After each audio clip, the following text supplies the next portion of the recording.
Thank you for click on this video. I sajal.sasmal welcome you to complete lecture series of solar photovoltaics. Please click on description for playlist of complete solar cell tutorial. Let's start. Conduction in semiconductors. Semiconductors act as insulators at low temperatures and conductors at higher temperatures. Conduction occurs at higher temperature because the electrons surrounding the semiconductor atoms can break away from their covalent bond and move freely about the lattice. The conductive property of semiconductors forms the basis for understanding how we can use these materials in electrical devices. The bond structure of a semiconductor determines the material properties of a semiconductor.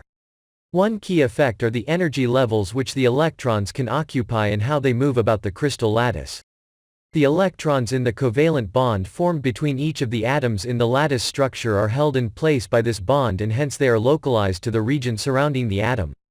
These bonded electrons cannot move or change energy, and thus are not considered free, and cannot participate in current flow, absorption, or other physical processes of interest in solar cells.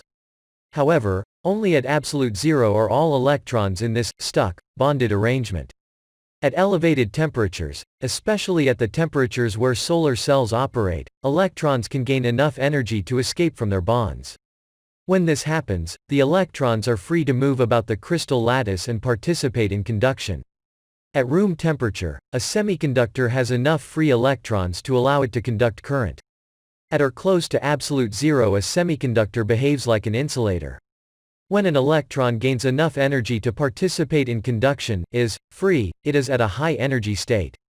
When the electron is bound, and thus cannot participate in conduction, the electron is at a low energy state. Therefore, the presence of the bond between the two atoms introduces two distinct energy states for the electrons.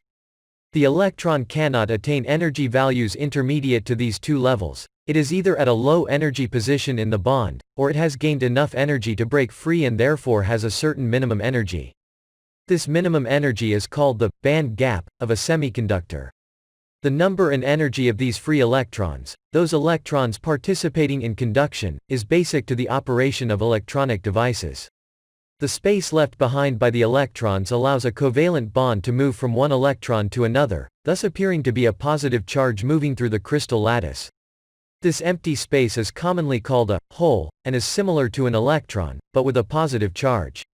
Animation showing formation of free electrons and holes when an electron can escape its bond.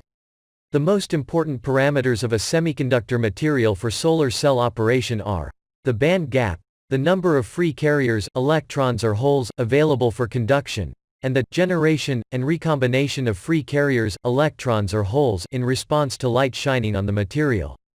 Thank you for watching the video. Please like and share this video. I will be so happy if you subscribe my YouTube channel. Click on description for playlist of complete solar cell tutorial.